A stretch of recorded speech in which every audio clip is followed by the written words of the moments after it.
I just spent a week on US Mobile's Lightspeed, and I have some thoughts, especially something that I think you should know before signing up. So let's go ahead and talk about it.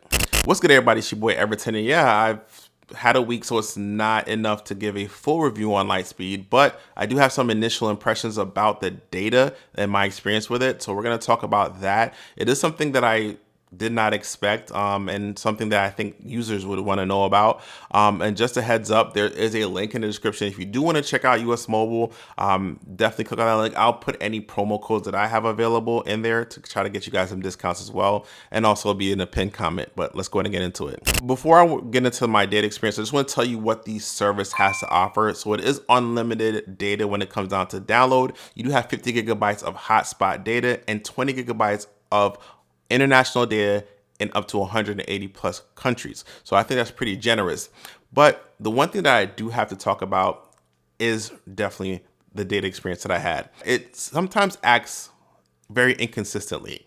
So what I will say is that the first time whenever I switch over, and I just was testing out Darkstar before, so I switched over to Lightspeed because, you know, it was my backup. It was an easy switch. I made Lightspeed my primary data provider for that plan, and I ran a speed test. And the reason I run a speed test is not necessarily because it's so I live and die by speed tests, but it's supposed to tell me like a baseline of what I can expect when it comes to performance with this. So if I ran a speed test and it gave me, I don't know, very low speeds in my apartment, I can't critique it for giving me like not great performance when it comes to like downloading a huge file or playing 4K or something like that. I would just be in an area that did not have good service. That would be unfair for me.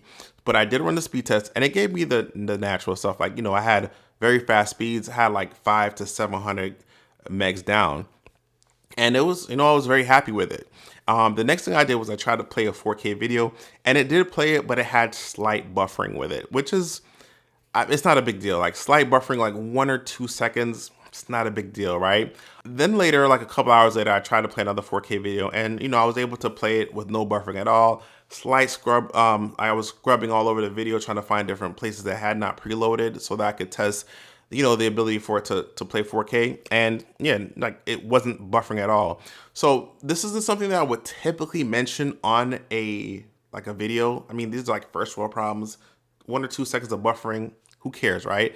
But it does lead up to what the rest of the experience was like.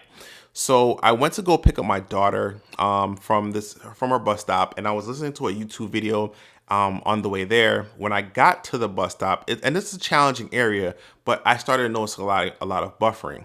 So I started like doing on YouTube, changing the resolution further and further down, and I got all the way down to 144p, which is the very lowest resolution that you can stream at. It's very blurry. It's not good resolution at all, but it does allow you to listen to the audio. But so it was still like buffering. And I was like, man, it's not even able to support that. Gosh. So I switched to Darkstar just so I could finish the rest of the video. And when I did switch to Darkstar, it started supporting 720. And I was like, man, that's a big difference, right? Like Lightspeed couldn't support 144. This can support 720. Big difference. So I said, hold on, wait a minute. Let me go back to Lightspeed. Within a minute, less than 60 seconds, I went back to Lightspeed. All of a sudden, I was able to support 720. And I went to a different video because I was so shocked. Started scrubbing all over the place, and then it played it at 720. And I'm thinking to myself, why weren't you able to do this 60 seconds ago, right? It almost felt like you had to go into airplane mode to disconnect from the network and then reestablish the connection so that it could actually like pick up a better signal or something like that, or a better connection. That's something I used to do like in the early 2000s. I haven't had to do that with a carrier for a very long time. So it was odd to me. And yeah, I'm at the stage where I just want the service to work as optimally as the speed allows it to work. Sort of like how it was buffering earlier with the 4K just for a couple seconds, and then even though it had enough bandwidth to support that 4K playing, and then later it just started to work way better like a couple hours later. That is something that I just didn't expect to have to deal with. So later down the line, just a couple days later, I actually started to like notice that it was playing at 720p. Like if I try to go above 720p for as far as resolution on YouTube, it would buffer a bit. So I decided to look and say, hey, what is the actual speed that it should be like playing at? And other content creators and other web sources said it was supposed to optimize at 720, and it made sense. Anytime that I went over 720, it would buffer a bit. Now, that's not a big deal for me, right? It's not a deal breaker is what I mean. Like 720 is plenty sharp enough on a phone this size, not a big deal. But then there is a way to solve for that. If you do want to go ahead and play a more or a higher resolution, you can go into Data Waster, right? Now Data Waster is a setting inside the online dashboard, not in the app, but when you go sign on online, and it's in the line settings, you can go ahead and turn that on. The thing is that it says on the Data Waster option that it can, if you turn that on, it'll support up to 720. Now, it's just outdated information. Clearly, you can go above that if the original setting when it's turned off is defaulting to 720. When you turn that on, you can actually go up to 4K and stream it with no buffering at all. That's been my experience, but they just need to update their website. And that is some of the kind of the inconsistencies that I've actually mentioned. Not a big deal at all. After that, though, talking about the data speeds, the good thing is that, well, you know, that data speed option was supposed to come with a fee eventually. It didn't have a fee. Once I turn it on, it still doesn't have a fee associated with it. And additionally, I mean, the data is super fast, and then it starts to support it. So you don't need a VPN or something like that. You can just turn that option on, but you just have to go into your dashboard and turn it on. It was not enabled by default. Secondly, though, the data is super fast, though. Like outside of that, you can download a ton of files. I downloaded like a test file for a gigabit of data, and I think it did in like 10 seconds or something like that, or 9 seconds, something ridiculously fast. You can download apps really fast. And yeah, so the data was really speedy, but it just acts conditionally.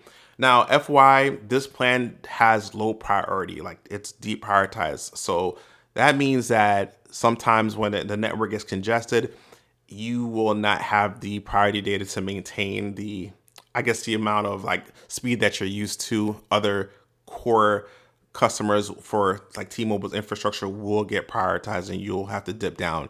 Now, that's how all T-Mobile prepaid carriers work on that infrastructure. So on Lightspeed, same thing, right?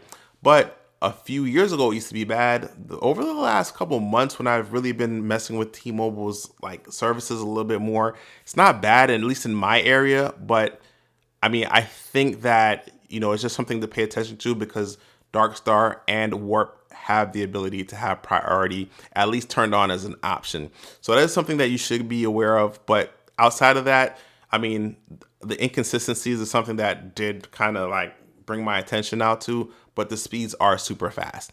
But, I just wanted to let you guys know about that. That is something that I noticed. I'm still testing it. So stay tuned for and subscribe for the full review, which I'll have speed tests and things like that and more situational context. I'll cover the entirety of the plan. But just a reminder, there is a link to US Mobile if you do want to sign up. It'll definitely be in the description and in the pinned comment. But until next time, I'm Everton, and I do videos Everton's way. Peace.